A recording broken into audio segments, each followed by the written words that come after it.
All right, welcome to another edition of the Nick and Rob Homer Hour. We're getting ready to talk Super Bowl. We're getting really excited that it's coming up. I did have this nightmare that Will Campbell gave up 14 pressures and Drake May looked scary, but I don't know. That couldn't possibly be real. Could that be real? Was it real?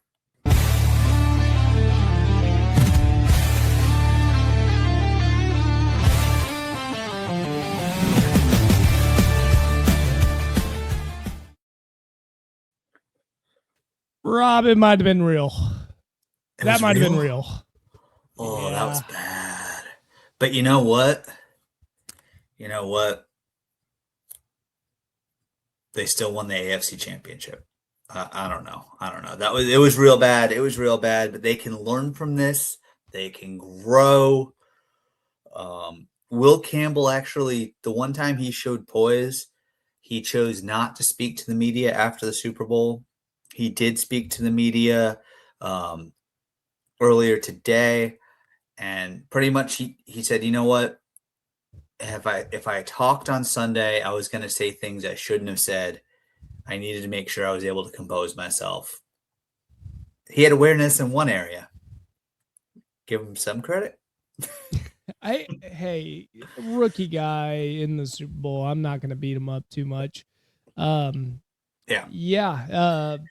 Not much to say, I guess, on that New England Patriot front, but it is you got to look at the positives, and we're going to go over the positives for the New England Patriots because, like you said, all year long, you don't belong here. You shouldn't have been there. You were way too young, and you guys made it this far. And let me tell you something, as a Cowboys fan, just to make you feel better.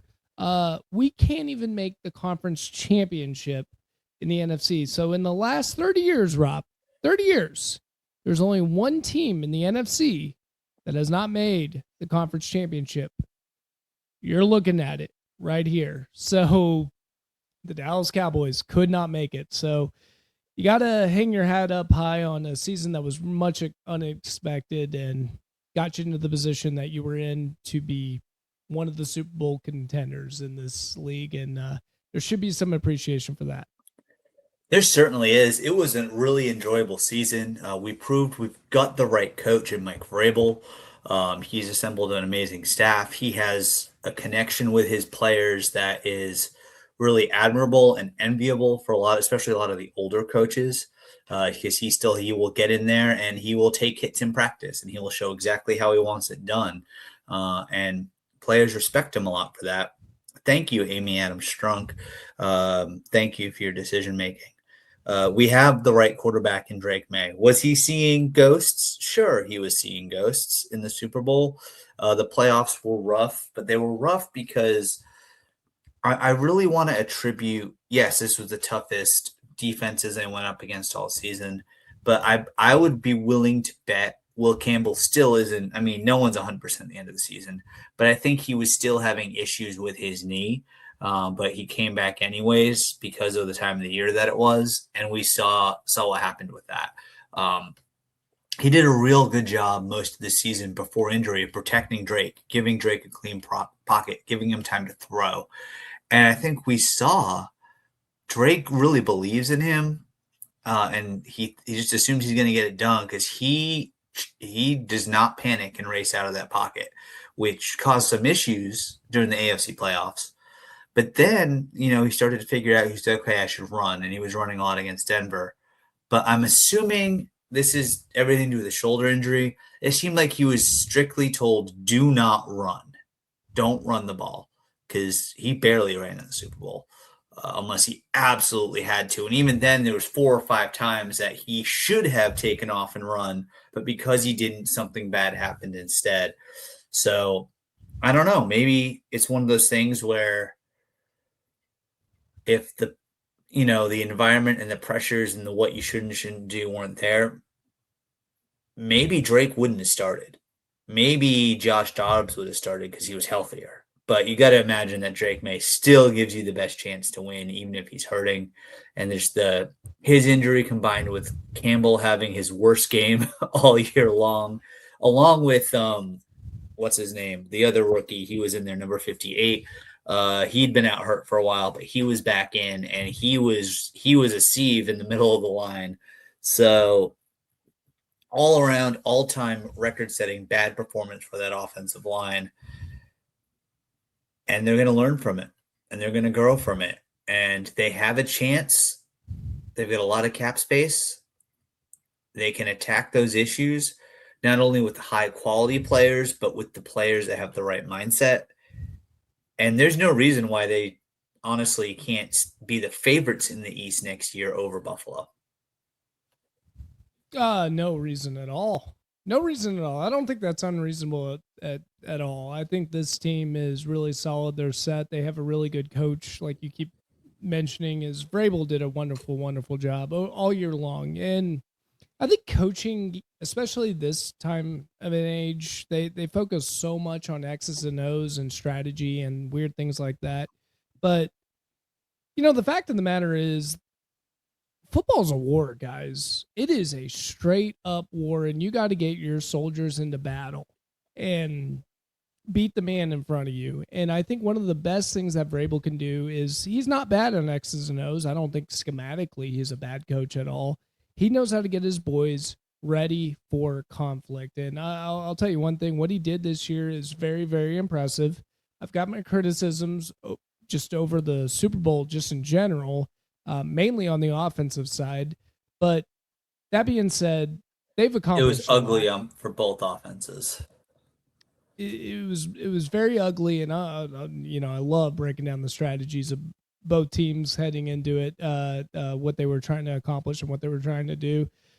Very, very. It was, at the end of the day, it was kind of expected, according to Vegas and things like that. But you got to give your hats off to the New England Patriots to get back into this. I mean, how many wins did they have last year? What was it, Rob? Four. The last 2 years. So they had 8 wins total the previous 2 years. They went 4-13 back-to-back years. 4-13 last year, Bill. 4-13 the 1 year of Mayo. And yeah, and you know what? People keep yelling, the schedule, they're frauds, the schedule. Well, you know what? The greatest show on turf, they're the team right below the Pats for weakest strength of schedule. They won the Super Bowl. Do we still say when people talk about Kurt Warner and that Rams team, do we say, excuse me, their strength of schedule was crap. They don't count. No. And I believe it was 2017, that 2017 Chiefs team. They had one of the 5 easiest schedules of all time. Does anyone discredit Mahomes for that? They don't. We just, we live in this society now where everyone is just bitter and angry, and they want to find an excuse to yell at anything and take anyone down if they're having success. And you know what? Be bitter, because the Pats are going to probably win 10-ish games. The schedule next year is really hard, but the Pats have a chance to make the playoffs again next year. That's for sure. And kick off a run. But that's a society we live in right now. Everyone's going to have a take. Everyone's going to be angry and yell and find an excuse to be mad. You know what? Find something to be happy about. I'm happy that the Pats have a great quarterback. They have a great coach, and they're competitive again.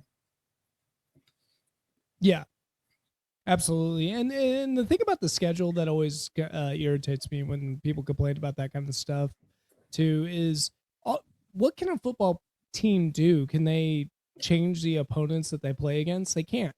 And no, guys, it's the NFL. And it's also the NFL. We act like the schedule is University of Texas playing against University of El Paso. It's not like that at all. In the NFL, these guys are paid professionals. These are the best of the best, the creme de la creme. I don't care if it's the Las Vegas Raiders. The Las Vegas Raiders can beat Indiana. All right. I hate to break it to you, college football fans, but that is the truth. They would crush them. Really can. They would crush them. These guys are really, really, really good. And for anybody to think that, there's a weak schedule or anything like that can drop value of a football team is just ridiculous. And the New England Patriots, I'm becoming like I'm starting to become a fan, I guess, after I love this team. It was a very fun team. It was a very exciting team. But the New England Patriots ended up having a point differential of 92 points for the overall season. And I've been saying it week after week after week. Rob, what do good teams do to bad teams? Beat them.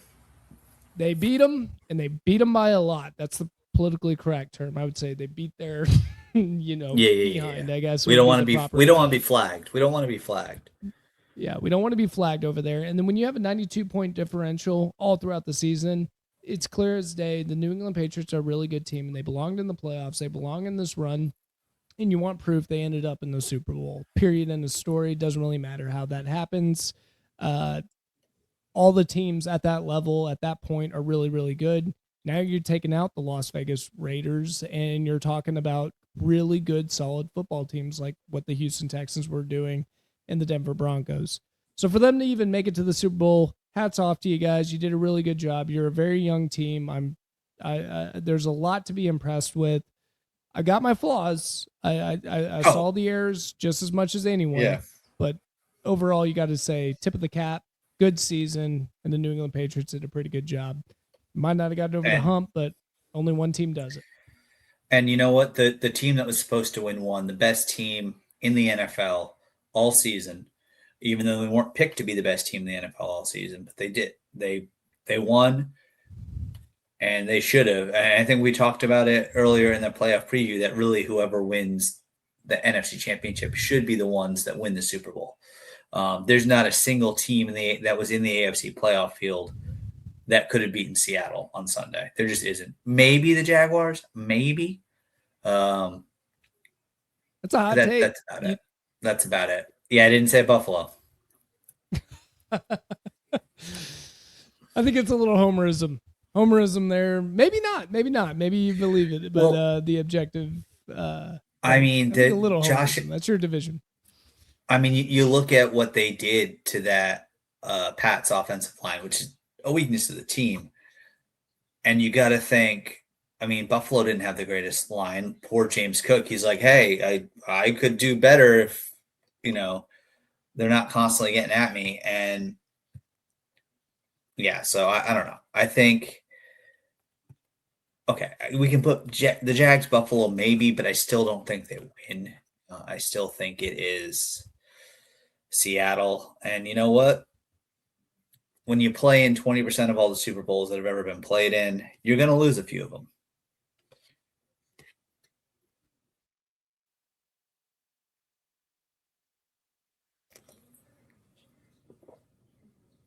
Yeah.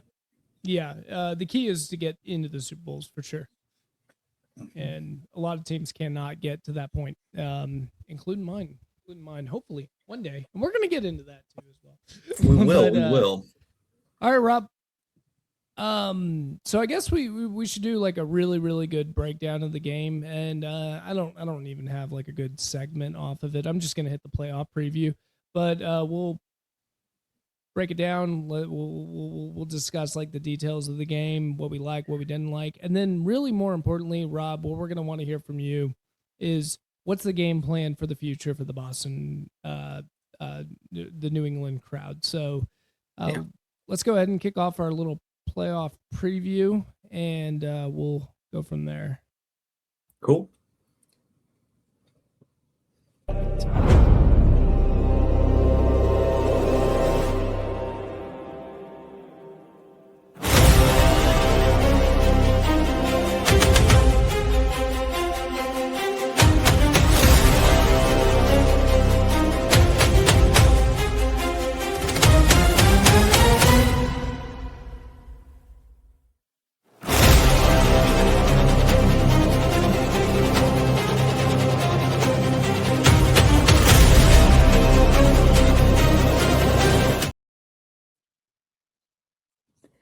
Well, it is win or go home, except also in the Super Bowl, it is also win and get to go home to a parade. And Seattle certainly is going to do that.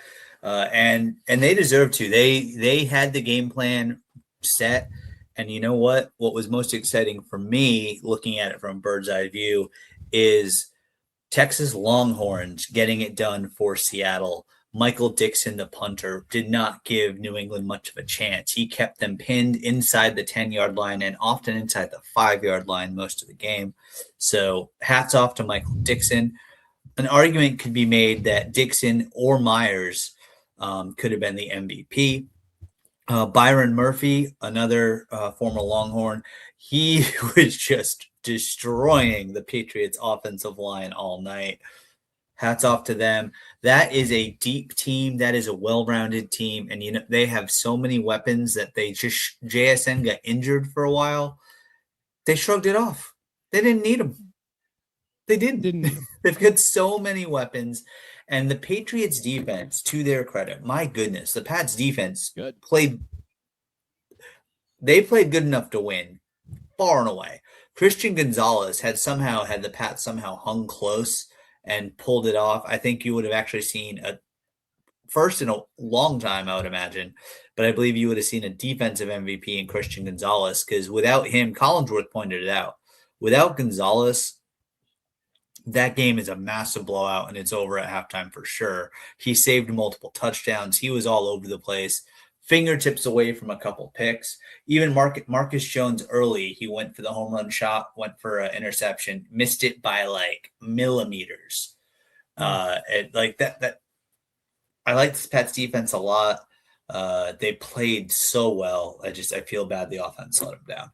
But what did you see, Nick? Why don't you talk a little bit? What are some of the highlights that you saw from Seattle's? For me, it was Kenneth Walker for sure, and it was just Sam Darnold slipperiness and just evading disaster constantly. Yeah, this was exactly what we both chalked it up to be. I think we both agreed heading into the game that he who runs the ball better is going to end up winning the game, and that's exactly what ended up happening. If you actually look at overall yards, it ended up being relatively even. In fact, I think the Patriots were only just 4 yards short of the Seahawks. The Seahawks had 335 total yards, and the Patriots had 331. Obviously, when you're coming from behind, you're going to get your yards some other way out there. And the Patriots ended up when they started feeling the pressure, they started to throw the ball a lot more.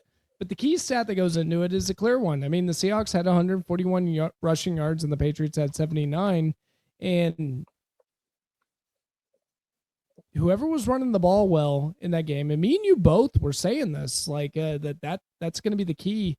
Whoever runs the ball well is going to end up winning this football game because they got the control of possession, they got control of tempo, they got less turnovers as a result. Usually you don't fumble it as much as interceptions do occur when you have to pass the ball a lot.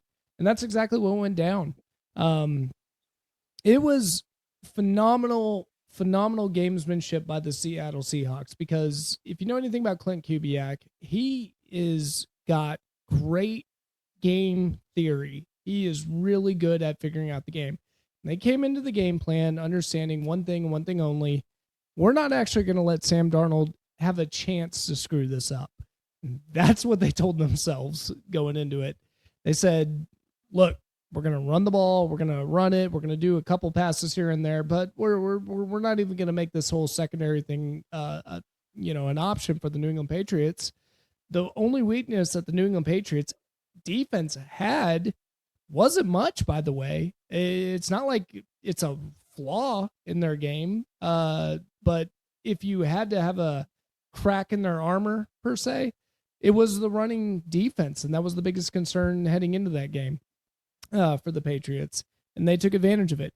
Kenneth Walker, by the way, heck of a runner. That guy, I don't think he's underrated anymore. So patient. So patient and so clever with his shoulders, so clever. He is a savant running back out there. He knows exactly how to run that position and do it so well. Not the fastest guy in the world, but man, boy, he's quick, and he knows how to manipulate a defense to think I'm going this way, and then all of a sudden I go the other way. And he did a really good job out there. It was really interesting. It was a fascinating game because I think both teams came in with the same mindset that they weren't going to let their offense be the ruiner of the game. And then the Patriots ended up down by 12 heading into the second half. And the Patriots had no choice but to start pushing the pressure and actually having to pass to get back into the game. And then that's when the pass rush of the Seattle Seahawks came in and just got him. So a lot going on. Sam Darnold didn't do too much. Kenneth Walker ended up being the MVP of the Super Bowl, rightfully so. Hats off to the offensive line for the Seattle Seahawks too, because that New England Patriots front is not an easy one. They're a tough front, and crazy game in that regard as well. Obviously, Rob, and I know you want to talk about it. We had a lot of flaws with Mac Jones in that game, and he ended up getting sacked, I believe 6 times was the official record, 6. Well, Mac Jones was somewhere on vacation. No, I'm sorry. Did I say Mac Drake, Jones? Oh my you lord! did. You would back a quarterback for us. I'm sorry. But I'm sorry. Drake May. Everyone, that's what I meant. Oh, YouTube's gonna kill me. YouTube's gonna kill me. Drake May. Ended up getting sacked. I believe 6 times. Was that correct? It was a lot. It felt like 1,000. And you talked about the Seattle Seahawks pass rush.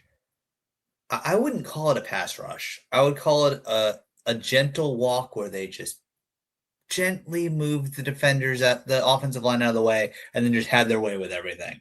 I didn't feel like they even had to try. That's how bad the Pats were, especially Will Campbell, especially I got to get his name. Let me get his name right. I think his first name's Josh. Who's the left guard? I have a problem with him on one of the plays. Jared Wilson, number 58, Jared Wilson. Okay, so Jared Wilson was supposed to help out Will Campbell in that one sack. It was the first sack of the game, and he shoved the defender into a lane. All of a sudden, he had a lane for the quarterback to go after Drake May. Yeah. That was a weird play. I get it. That was happen, but boy, that was strange. Yeah, those first couple drives kind of told the story with Marcus Jones just barely missing what probably could have been a pick 6. And then you see what that offensive line does, and you're like, oh no. That summed it up. The Pats defense was going to play really good, but they weren't going to get that game-changing play that we said that they needed to get to win. And then we had the 2 rookies, Jared Wilson and Will Campbell. They played like it was their first game ever in the NFL, and that was tough. And then you look at Drake May. I think a key thing for this offseason is you got to get Drake May a sports psychologist and someone that specializes in like controlled breathing exercises so that he can do that.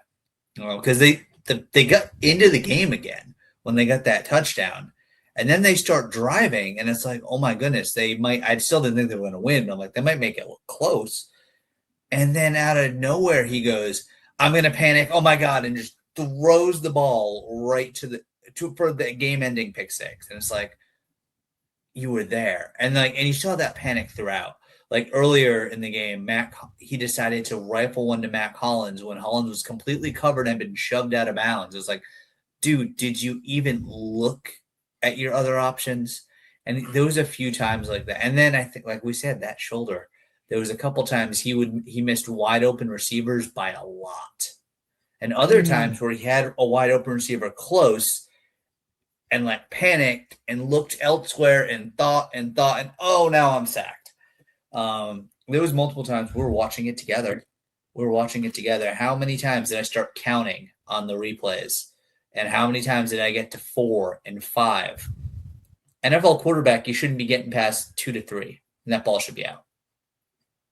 Yeah, well, especially if you were not raised, but like cheering for a guy like Tom Brady, who's known for getting the ball out very, very quickly and not even letting the defense get a sack out there. You know, and there's a lot to Drake May's game. Look, he's got a hell of an arm. He's normally really accurate. He's the most accurate quarterback in the NFL this year. Most accurate, yeah. So I don't think that's going to be a concern. I think he'll be fine. Fluky games happen there on that end. The one concern that I would have is you needed almost a game like this to help evolve the quarterback just a little bit more. and just teach them the Yeah. position just a little bit more. Because one thing that Tom Brady was really good at doing was manipulating a pocket to stop the sack from happening. And if you watch, certain quarterbacks really have this, like they're pocket passers, they're pure pocket passers, and they know how to manipulate a pocket to stop the pass rush from getting to them. And especially with like defensive ends coming at you, there's not much you can do about defensive tackles. That's why I'm praising defensive tackles. I think that's going to be the future of the NFL, is all about defensive tackles. But on defensive ends, you could easily just manipulate it, just go a little to the right, go a little to the left, and it makes that pass rush nearly impossible to stop. Quarterbacks that are really good at it, you got Joe Burrow, uh, Dak, I think does a really good job at this as well. And I think Drake Mays just needs to evolve his game just a little. Just watch some tape and understand that you can control the sacks. Here's my concern, though. It's not necessarily Drake May, because he's a young quarterback. He's a sophomore. It's a Super Bowl. I'm not really, he's got to evolve a little bit more in the position. I'm not worried about that part of it. My problem was more with Josh McDaniel in the play calling. How did you feel he did in that game to help out Drake May, or do you think he inhibited him in some? I know it's a lot for you to say, the Josh McDaniel didn't do well.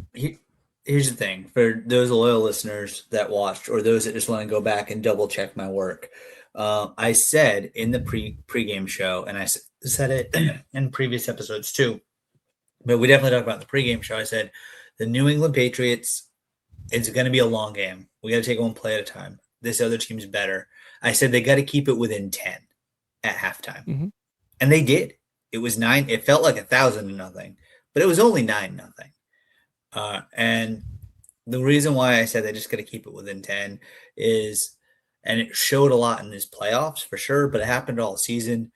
This team, this coaching staff goes into halftime and they make the in-game adjustments needed to beat the other team. They've done it all season. They did it expertly throughout the playoffs, especially in the first 2 games. They did get a huge dose of help from Mother Nature in game 3, but you know what?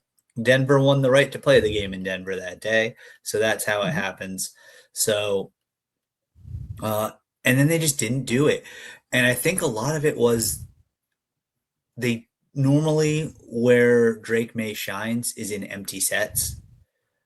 But I think McDaniels and the coaching staff was so concerned about him being able, not just getting wrecked and him being able to get the ball out, that he didn't have an empty set pretty much all game.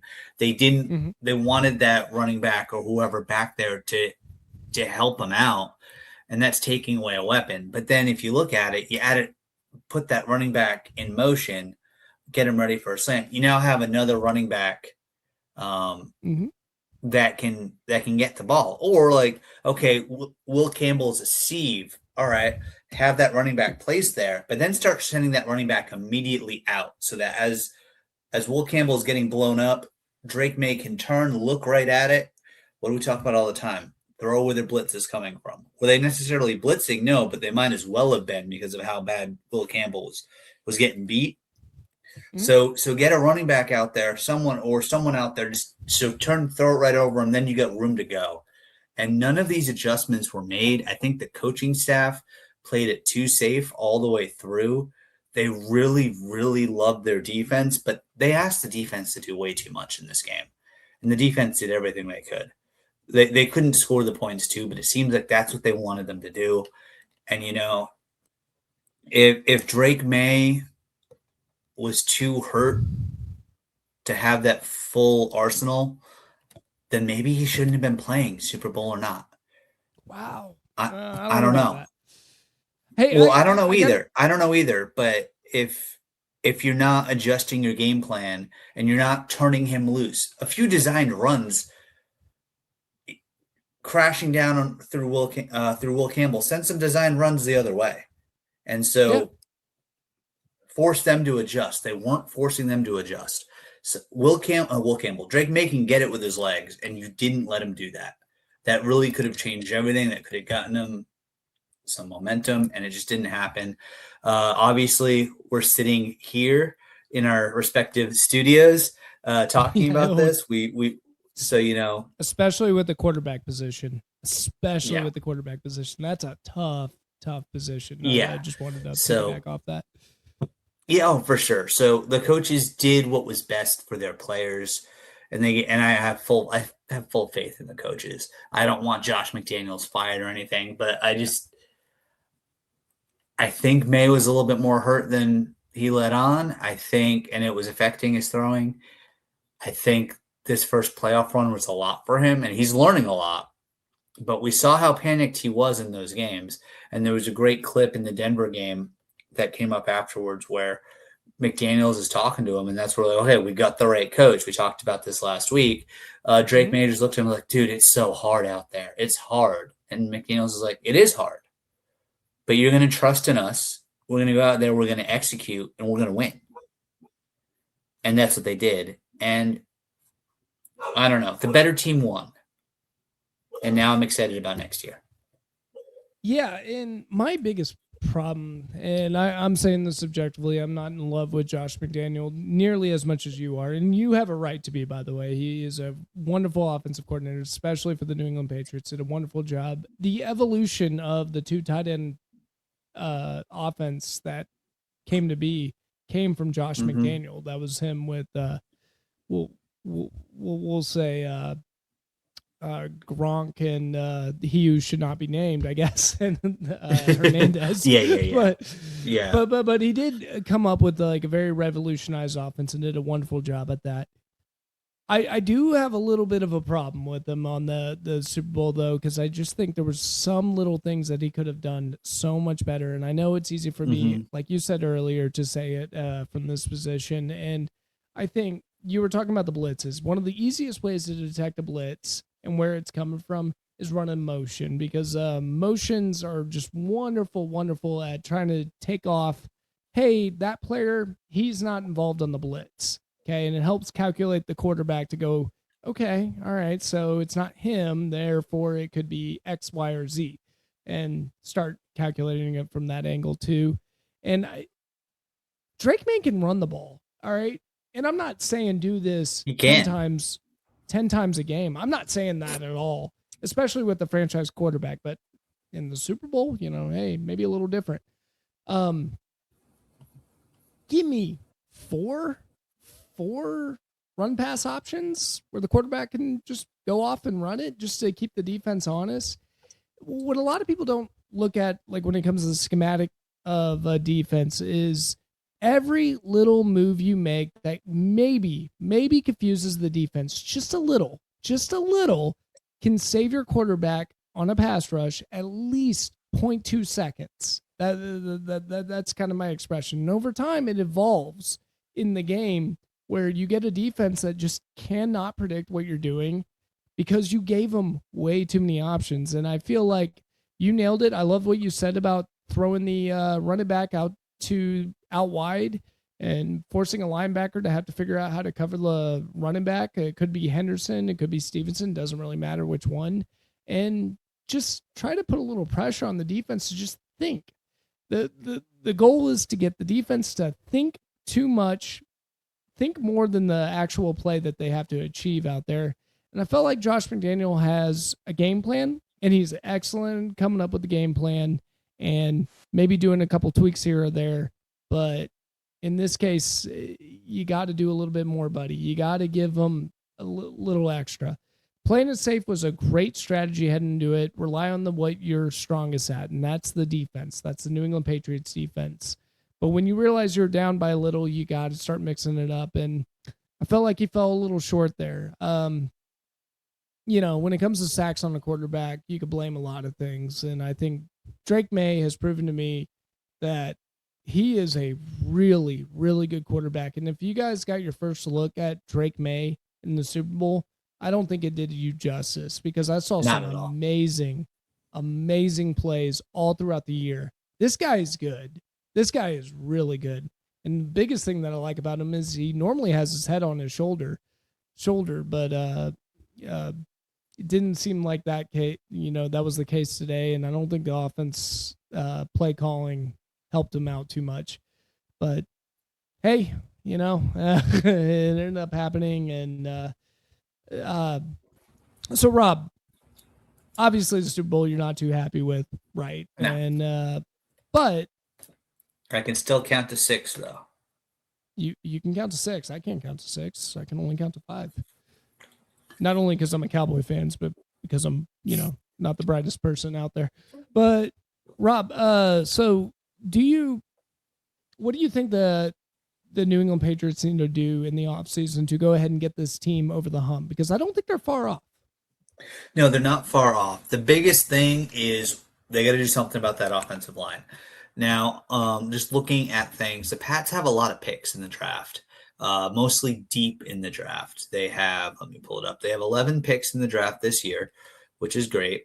They have they have two fourth rounders, and they have four sixth rounders. So Mm, they have a chance to add a lot of depth. I also don't expect them to keep all of those picks. But first, kind of what I'd love to see them do in free agency on the weapon end, as far as looking at wide receivers. If we can, I believe we still have Stephon Diggs as long as things don't get declined or whatever. So we got Diggs back for another year, which is great. But he needs more help. Um, I think I loved Booty when Hollins was healthy. He was solid, but we need someone else that's super reliable that can kind of push Hollins and try to make him get better. We've got some young wide receivers that barely really cracked any of the receiving, any of the playing time at all. But there's potential. Like we had a star rookie and stuff, and there's potential for him to keep growing and developing. But I would love to see them go out and get Alec Pierce, who's a free agent. good choice. If Indy does not, he's unrestricted free agent. If Indy doesn't sign him, I would love for the Patriots to sign him, even if you got to overpay a little bit, because that Yeah. dude can play, and you give him a quarterback. He hasn't really had a quarterback in his career so far. He did early in the season before Daniel Jones got hurt, but you give him that quarterback in Drake May, and he's young too. This is his first dip into free agency, so he's in his mid-20s. Go get him. Let's see, how old is he here? It's got to And be he should 28. Alec That's my Pierce. guess. He's 26. Um, Right. so Young. he's available. He's available at or should be available at a reasonable price. You don't have to pay a ton for him, which is great. If you want to make a big splash, you've got you Debo Samuel's potentially available. I really wouldn't want them to go that way. I don't think that's a good idea. Oh, love me some Debo though. I love Debo, but I think he's, especially his play style, and he tends to rely a lot on his speed. Now he's getting into his over 30 years. So do you want to invest that money? I'm not sure. Mm. But looking at all these receivers that I've got Spot Track up right now, kind of scrolling through, the one that jumps out to me the most is going to go ahead and be Alec Pierce. Go get him. I think he would be a fantastic addition. I wouldn't try to break the bank and try to steal Mike Evans away from Tampa Bay. I doubt he even hits free agency. I'm sure they sign him. But he's also older. Same with Keenan Allen. He's older. So I think Alec Pierce is the smart way to go. But I'm sure a lot of other GMs will be thinking that as well. So I doubt he's going to stay in Indy. It's just going to be a matter of, can the Pats get him in for the right price?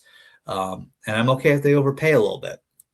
The other Well, spot, I think, go ahead. real quick, that would be great for them as far as adding a weapon. You talked about the two tight end sets.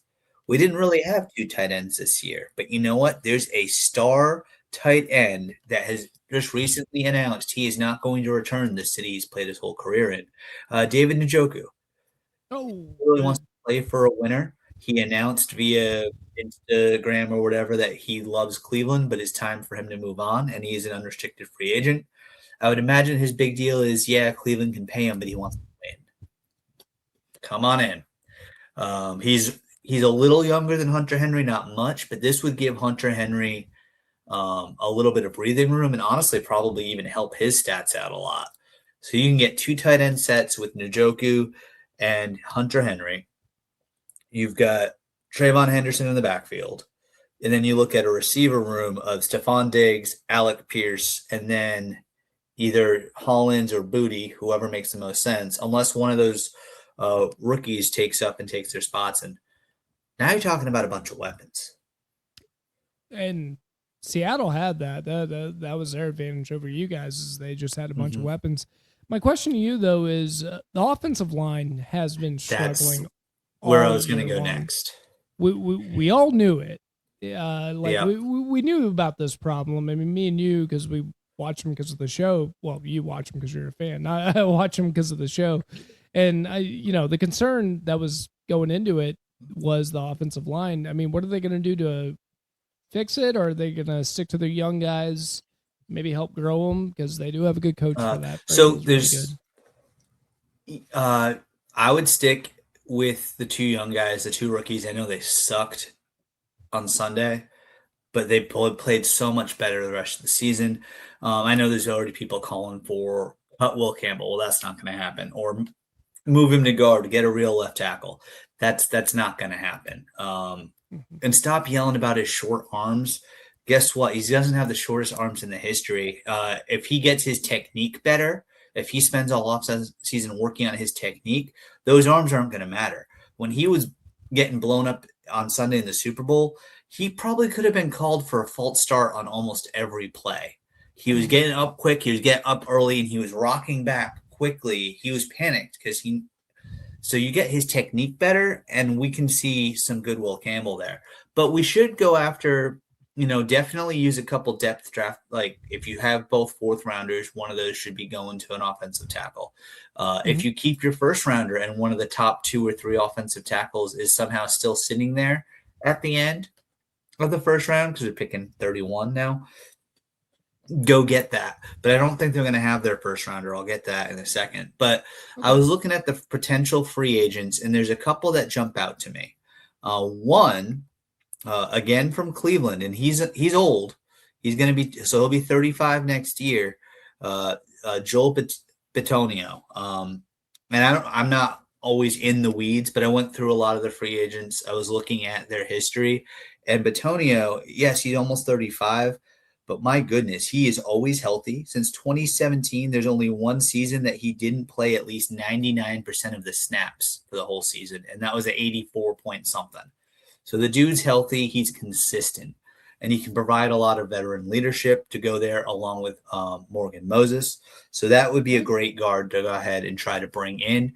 Granted, um, he was making a lot of money last year, so you got to have to hope that he's willing. He had a cap hit of nearly 12 million, so you got to get him at the right price based on his age, and I think that could happen. That is, of course, if Cleveland doesn't just make him an extension offer and keep him, which they'd be smart to do. The other potential free agent I was looking at was Robert Jones from the Dallas Cowboys. All right. He How just dare turned you? in the best year of his career. The best year of his career. He just turned that in. He started all 17 games. He played 94% of the snaps this season, where previous 2 years in Miami, 23, he was hurting. Oh, sorry, I'm looking at that's 2024. He played in all those snaps. For some reason, they don't have this year's stats, but he was a solid contributor this year for Dallas. If Dallas isn't, Dak looked like an MVP if they could win, and a lot of Mhm. that goes to the line, right? So if you can get him over, great, do that. Those are just a couple things. I don't know a lot about diving in there. I was just looking through statistically on Spot Track who Mhm. looked good, who looked solid, and why. And those two jumped out to me. Jones is younger as well, and he's earned his way up. He was from Middle Tennessee. He wasn't drafted, and he keeps getting better and better. So get him with some good coaches. Let's see what happens. He had good coaches in Dallas. I'm just saying. Yeah, I know what you mean. Let's I know keep what you going. mean. Keep going. Yeah. So that's my thought on the O line. Okay. And then my one other Rivet. thing, Mhm. we can do a little bit more on the defense. Really? But it's It's it's got to be gonna it's defense. gonna Can I be guess? It's got to be who do you defensive think line, right? who do you Defensive think I want them tackle. to who do you think I want them to go after? He's under Who's contract out right there? now. You're looking at some edge rushers. Dallas Oh, should you go better after not him be. too. Crosby, Miles Garrett, Crosby. No. That's Crosby. a Dallas kid, buddy. That's a Dallas kid. He's from Yeah, Crosby's from Dallas. You stay away from but him. he wants to win. But I he don't think wants we're to gonna get win. him, honestly. But that's where Hey, if the Pats welcome to give up Dallas. We got Christian Parker here. if the Pats give up their first and one of their fourths for him for Max Crosby, I'm okay with that because that first is really a One of their second. first. They only have one first, so Dallas could definitely put the better package together if they chose to.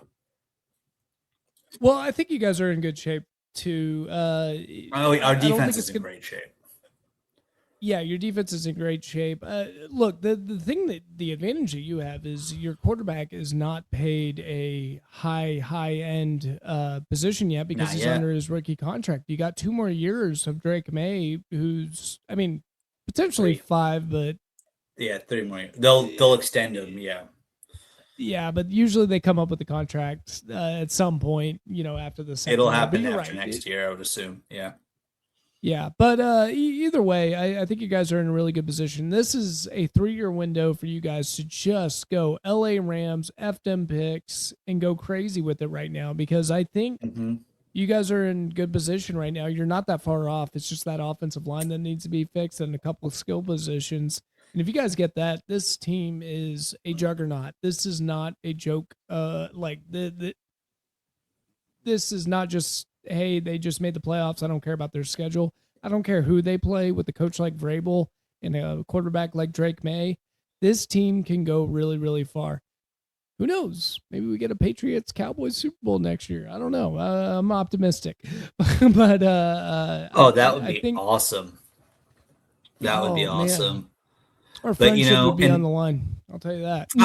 It would be an entertaining game and a good watch with the two of us. But for the Pats, if they have to deal their first and fourth round instead of Crosby, it's because they want to go up and they want to grab Francis Mogawa or Caden Proctor or one of those guys to come on in, and keep that line bulked up but young. I'm okay with that too. Yeah. And they do have a good young offensive line that if you just work on a little bit more, the first year in the NFL is so hard for offensive line. I think harder than defensive line by far.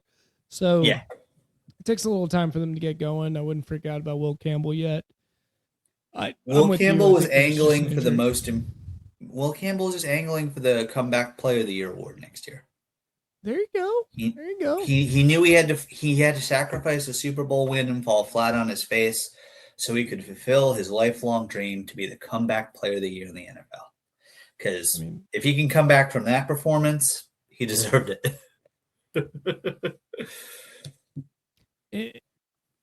And what a test to just being in that position, playing through those playoffs. I don't think that's hard. That is hard. You went against some really Will Anderson from the Houston Texans, and then just going after those defensive lines out there for the following 2 games is just really, really tough. And then the Chargers are no joke either. So, hey, I'm right there with you. I think you guys are you're in a good position. I think you're going to take advantage of it. You're going to go after some free agents and then do really well in the draft. So, got a lot of faith in you guys. If you guys think the New England Patriots are going to be gone anytime soon with a coach like Vrabel, I'm telling you, and a quarterback like Drake May, it's not over. They're coming back, and they're going to continue being really well, like a really, really good football team. They're going against the Buffalo Bills. They're going against Patrick Mahomes and the Chiefs and things like that too. So the AFC is going to be tough. I'm not denying that, and that is a possibility that the Boston might not be back anytime soon. But They're still a playoff team next year. Yeah, if you do not like the New England Patriots, the fact that they made the Super Bowl this year should scare the living daylights out of you that this team's in the right position. Period. End of story. And I'm saying that as an objective fan.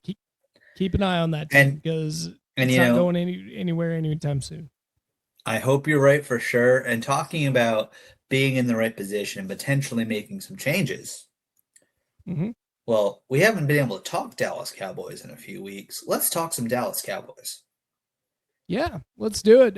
Rob introduced me to a very nice Nick Harris article where he got a one-on-one interview with Jerry Jones, and it was really interesting all throughout because there's something in the Dallas zeitgeist. I don't think it's got anything to do with Jerry per se. I think it's got a lot to do with the documentary. Rob, you want my prediction on this? It's got a Hmm. lot to do with that documentary where Jerry looked back and he said, damn it, I am that guy. I forgot. I am the gambler. I'm going to go for it.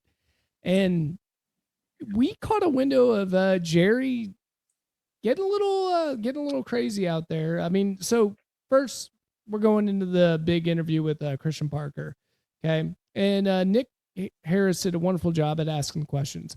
Fun fact, by the way, Nick Harris doesn't drink at all, and that was really funny just hearing about that part of the story because he was with a bunch of media reporters, and Jerry apparently offering drinks. He had to try to make up a what was it, an old fashioned, an old Hmm. fashioned, and then the bartender And had to it's not what he got. yeah, and then made him look didn't make him look too cool amongst the Jerry crowd. Another funny thing is they're going to Rio de Janeiro, and Jerry doesn't know how to pronounce that. Apparently, he's struggling with that, and they actually talked about that a little in the article too. That he wanted to go to Mexico City. Now, if you don't know anything about the Cowboy fan base, Mexico City is the spot. You want to go there for that for the Cowboys because we have a huge Mexican fan base.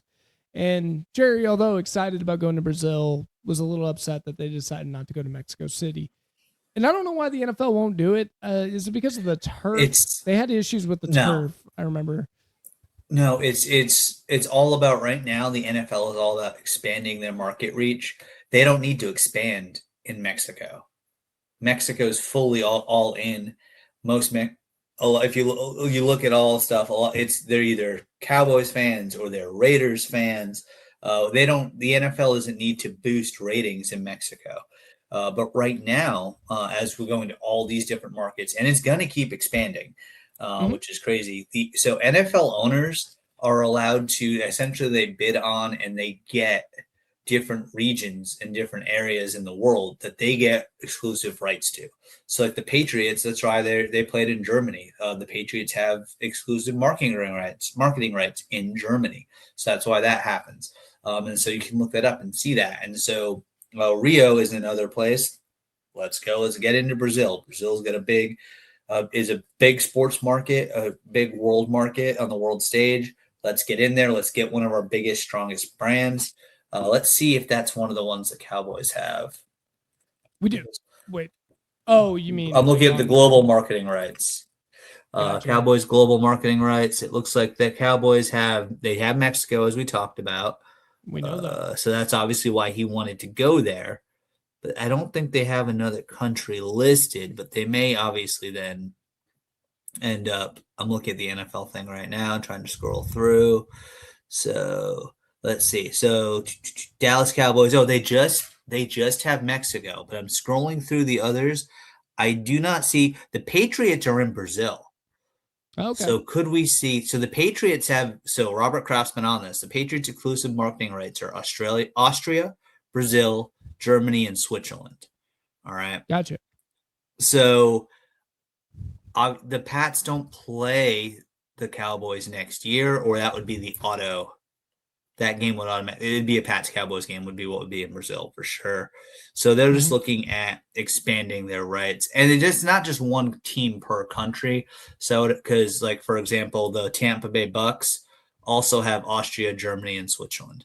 So you can have multiple teams in certain markets, but not all of them in all the markets. The Rams are way out in front. They've got China as one of theirs. That's super smart.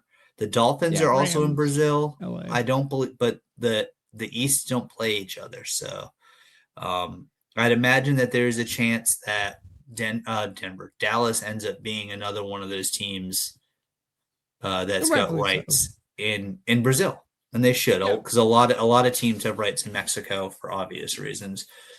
So it's just about expanding. Uh, it looks like the Chiefs have the most. They have They have 7 different countries that they're in. Kansas City Chiefs. That is just bizarro. If you would have told me that 3 years ago, I mean 10 Yeah, years there's a ago. few. The Dolphins have 7 as well. Um, so yeah, so those are the ones. So it's crazy, and a lot of teams just have one. The Dallas Cowboys are one of those that just have one. But with that brand, you don't necessarily need to go crazy. Buffalo Bills, they only have Canada. I That's mean, it. yeah, I know that. Didn't they want to play in Toronto too? Or That no, there Ontario, right? was part of the in Toronto. That was part of the negotiation for that new stadium. Is okay, fine, Buffalo. You don't want to help us out and get us a stadium and help us figure this out. We'll move to Toronto. Yeah, Um, yeah. Obviously, they stayed in Buffalo, which is great. Yeah, and right, yeah. The fan base is just so awesome there, and when you go to the bigger markets, the fan base starts losing a little bit of value over there, and that's the one Yeah, downside of it. because I think So especially what a lot of people love to yell about. Well, it's an American sport. It needs to stay in America. This is what matters. All that matters to those NFL owners is how much more money they can make. And so these mhm. world games are going to keep happening. They're going to keep expanding. Yeah, and Nine I next actually I am all for it on the South American front. I love the fact that we're trying to tap into South America because if you know anything about at least the Hispanic fan base when it comes to Mexico, I mean they love them some football, man. They love it. And you year. nailed it. It's the Raiders, 49ers, Chargers, Cowboys, that kind of group right there that Yeah. they just know, love, and celebrate over there. And I think if we tap into that market, just people, fiending for sports, I think it's really good, and it's going to be great for the community, for the America and South America as well. I struggle with Yeah. Europe because they're so into their culture, like they are so ingrained into soccer that I question the fact that football can get into it. I know South America is just as big on I was going to soccer, say. but I just but there's other sports too in Europe that what we think are the most important sports in the world in America. Apparently, no other country, at least in the European side, they just look at us like, well, what are you talking about? Outside of hockey, I think. But Well, I mean that I think that's a little bit of a dated thought. I think in Europe now there are really strong fan bases. People are clamoring for it. Remember, back in the early 2000s, there was the minor league there, the NFL Europe, and that was popular. That was well attended.